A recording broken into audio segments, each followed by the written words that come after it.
आज का जो हमारा टॉपिक है वो है encoding schemas, text encoding schemas. इसमें हम आस्की को भी देखेंगे और आस्की के जो एक्सटेंडेड कोड हैं, कोडिंग स्कीमास है, उसको भी डिस्कस करेंगे। तो सबसे पहले हम यहाँ पे देख लेते हैं कि हमारे पास क्वेश्चन क्या है। तो हमारे पास जो क्वेश्चन है वो ये है कि what are the encoding schemas, के जो टेक्स्ट इनकोडिंग स्कीमास हैं वो हैं क्या, वो क्या होते हैं। ठीक है, describe the ASCII code and extended ASCII code. जो पहले आस्की कोड दिया गया था, पहले उसको डिस्कस करेंगे, फिर बाद में जो उसकी एक्सटेंड किया गया था, फिर उस कोडिंग स्कीमास को देखेंगे। तो सबसे पहले बेटा हम इसको देख लेते हैं कि ये जो हमें जो स्कीमास की जो ज़रूरत है क्यों पेश आई। जो टेक्स्ट इनकोडिंग स्कीमास की ज़रूरत इसलिए पेश आई क्योंकि जो हमारे डिजिटल कंप्यूटर्स हैं वो सिर्फ 0-1 की फॉर्म को ही अंडरस्टैंड करते हैं। ठीक है, 0 और 1 की फॉर्म को ही अंडरस्टैंड करते हैं। ये इंसानों की तरह जो कह लेंगे टेक्स्ट को या अल्फ़ाबेट्स को ये इस तरह नहीं समझ सकते जिस तरह जैसे कि एक इंसान समझता है। ठीक है, तो ये जो हमारे कंप्यूटर हैं ये ओनली 0-1 की फॉर्म को ही अंडरस्टैंड करते हैं। तो आज हम देख लेते हैं ये जो हमारे हैं कॉमन टेक्स्ट इनकोडिंग स्कीमास। सबसे पहले इसको डिस्कस करते हैं। Text encoding schemas are method used to represent characters, symbols, text from different language in format that computer can process, store and display. यहाँ पे बात ये हो रही है कि जो हमारे पास टेक्स्ट इनकोडिंग स्कीमास हैं वो एक ऐसा मेथड है जो रिप्रेजेंट करता है कैरेक्टर्स को, सिंबल्स को, टेक्स्ट को from different language in a format that computer can process. देखिए, कोई भी कंप्यूटर को हम इनपुट देते हैं तो उसमें हमारे पास कैरेक्टर भी हो सकते हैं, सिंबल्स भी हो सकते हैं, टेक्स्ट भी हो सकता है, डिफरेंट लैंग्वेज होती है। ठीक है, तो कंप्यूटर तो सिर्फ 0-1 की फॉर्म को अंडरस्टैंड करता है ना, तो उसके फॉर्मेट में हम उसको कन्वर्ट करने के लिए कौन सा प्रोसेस यूज करते हैं, वो कौन सा प्रोसेस है, वो है कॉमन टेक्स्ट इनकोडिंग स्कीमास। ठीक है, हम कंप्यूटर को उसकी लैंग्वेज में, ठीक है, समझाने के लिए वो कंपाइलर को यूज करता है। ठीक है, जो इंसान है वो अपनी जो इनपुट देता है वो कौन सी लैंग्वेज होती है, वो हाई लेवल लैंग्वेज होती है। लेकिन जो कंप्यूटर अंडरस्टैंड करता है वो कौन सी लैंग्वेज है, वो लो लेवल लैंग्वेज है। तो जब हम कोई भी यूजर जो है वो इनपुट देता है तो जो इनपुट होती है वो हाई लेवल लैंग्वेज में होती है, तो कंप्यूटर उसको क्या करता है, वो अंडरस्टैंडेबल नहीं है उसके, कंप्यूटर अपना जो है वो उसको कन्वर्ट करता है लोअर लेवल लैंग्वेज में। ठीक है, तो सबसे पहले हमारे पास जो जो इनकोडिंग स्कीमास हैं, यहाँ पे some of the most common text encoding schema are used in computer are ASCII, extended ASCII and Unicode. यहाँ पे हमारे पास जो कंप्यूटर के स्कीमास हैं टेक्स्ट को इनकोडिंग करने के, वो क्या हैं, ASCII, extended ASCII and Unicode. ठीक है, तो आज हम इसको डिस्कस करते हैं। ASCII stand for American standard code for information interchange. ये इसका स्टैंड फॉर है American standard code for information interchange.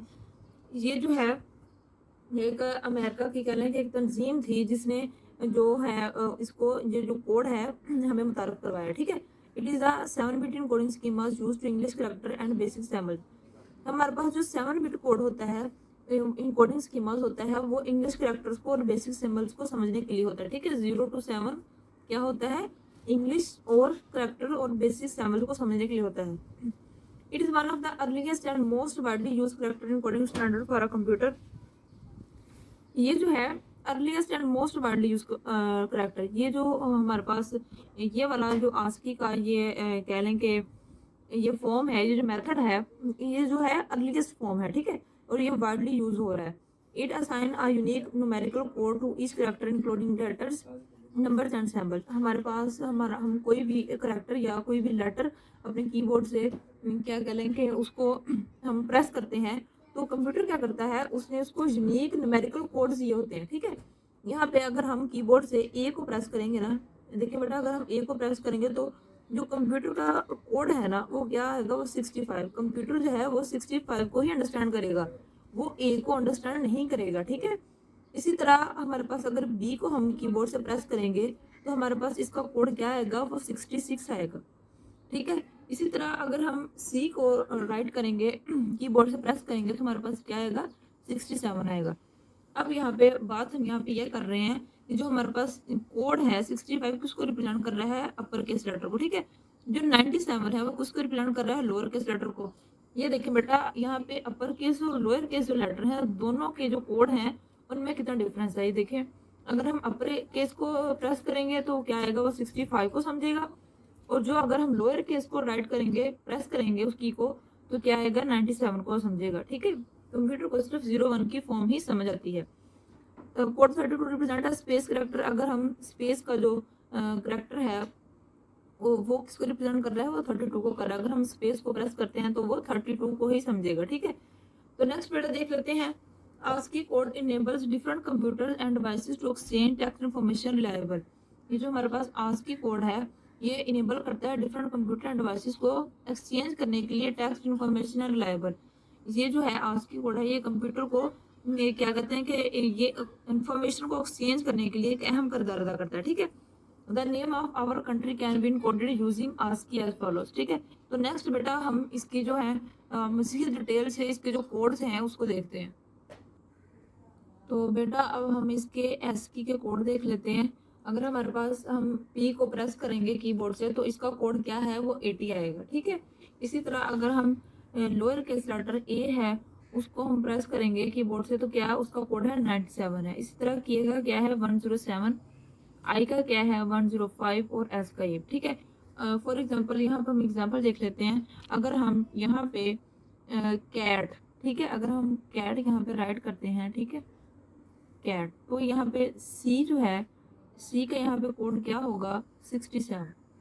ठीक है, और A का कोड क्या होगा 65 और इसी तरह T का कोड क्या होगा, वो होगा 84। तो यहाँ पे हमने तो सिंपल कीबोर्ड से कैट के जो अल्फ़ाबेट्स हैं उनको उनकी कीज को प्रेस किया होगा। ठीक है, तो इसी तरह अगर कंप्यूटर जो है उसको 01 की समझ आती है तो जो कंप्यूटर के कोड हैं वो जो है वो 67 और 65 और 84 इसमें क्या होंगे, कंप्यूटर के अंडरस्टैंडेबल कोड होंगे। ठीक है, कंप्यूटर सिर्फ इस लैंग्वेज को ही अंडरस्टैंड करता है। क्लियर?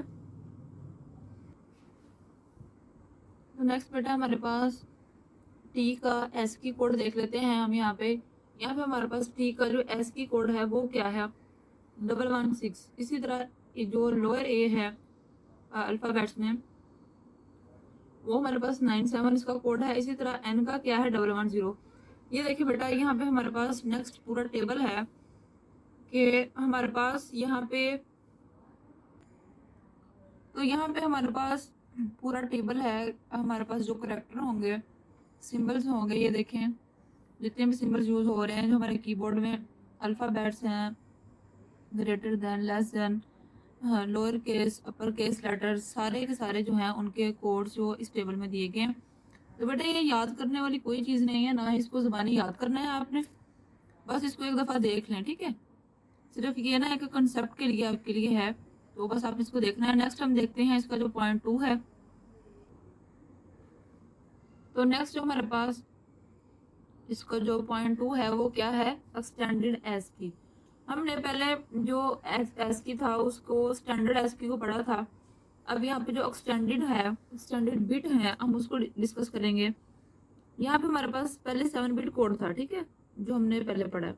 अब यहाँ पे जो हमारे पास एक्सटेंडेड ASCII है इसमें हम जो 8 बिट कोड को डिस्कस करेंगे। ठीक है, तो नेक्स्ट यहाँ पे हम जो हमारे पास पॉइंट 2 है इसको डिस्कस करेंगे, एक्सटेंडेड ASCII। पहले हमने जो हमारे पास स्टैंडर्ड ASCII था 7 बिट कोड हमने उसको डिस्कस किया था। यहाँ पर हमारे पास जो एक्सटेंड हो गई था इसका ASCII, यहाँ पे हम 8 बिट ASCII को क्या करेंगे, डिस्कस करेंगे। यहाँ पर हमारे पास 8 bit character encoding the supports up to 256 character to 0 to 55। इसकी जो रेंज है वो क्या है 0 to 255 है। जो एक्सटेंडेड ASCII है 8 बिट कोड होता है। ठीक है, it includes all standard ASCII character 0 to 127। इसमें जो तमाम ऑल स्टैंडर्ड ASCII करेक्टर्स हैं इसमें 0 to 127 तक इसमें ऐड होते हैं। ठीक है, एंड एड्स एडिशनल सिंबल्स, इसमें एडिशनल सिंबल्स यूज होते हैं। ठीक है, लेटर्स होते हैं एंड एक्सटेंडेड करेक्टर्स होते हैं। ठीक है, यहाँ पे हमारे पास जो असेंडेंट जो करेक्टर्स हैं वो कौन से हैं, वो ये हैं से जैसे कि हमारे पास ए ई, इनकी जो साउंड है वो सेम आ रही है। ठीक है, but it does not support many non English script such as Chinese and Arabic. ये जो है ये चाइनीज और अरबिक को क्या करते हैं, सपोर्ट नहीं करते। ठीक है, नॉन इंग्लिश स्क्रिप्ट्स जो होते हैं हमारे पास, चाइनीज और अरेबिक है, इनको ये क्या करता है, ये सपोर्ट नहीं करता। ये हमने एक्सटेंडेड ASCII को डिस्कस किया है, ठीक है।